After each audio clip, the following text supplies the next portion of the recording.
ఇప్పుడు పబ్లిక్ దగ్గరికి తీసుకెళ్లే అంశంలో ఉమ్, రేవంత్ రివర్స్ గేర్ లో సక్సెస్ అయ్యాడని చెప్పాలి.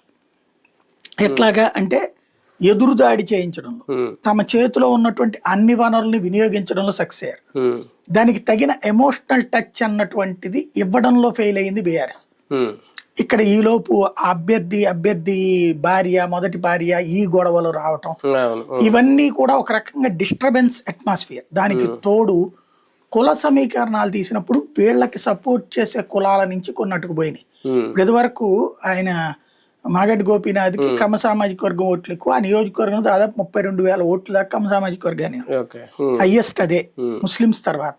ఉమ్, ముస్లిమ్స్ 131,000 ఉన్నారు, ఉమ్, క్రిస్టియన్స్ 36,000 ఉన్నారు, ఉమ్, 32,000 కమ్మాస్, కమ్మ సామాజిక. 29,000 యాదవాస్ ఉమ్, ఈ లెక్కన ఉన్నారు, 28,000 రెడ్డిస్ ఇదే కాపు ఉన్నారు, ఉమ్, 27,000 దాకా రెడ్డిలు ఉన్నారు. ఉమ్, ఇట్లా లెక్కలో చూసుకున్నప్పుడు 1,000 అటు ఇటుగా ఉన్నటువంటి. ఉమ్, ఇప్పుడు ఇందులో పోలరైజేషన్ ఆఫ్ క్యాస్ట్కి చూసుకోవడానికేమో కమ్మ సామాజిక వర్గాన్ని పోలరైజ్ చేయడానికి వాళ్ళందరూ ఇదివరకు బీఆర్ఎస్ను ఓన్ చేసుకోవడం వల్ల బీఆర్ఎస్ 2 సార్లు ఏంటి 3 సార్లు గెలిచింది అక్కడ. ఉమ్, ఒకసారి కాంగ్రెస్ అనుకుంటా అక్కడ జూబ్లీహిల్స్, ఉమ్, వీళ్ళు గెలుపు విజయం అన్నటువంటిది సాధ్యమైంది.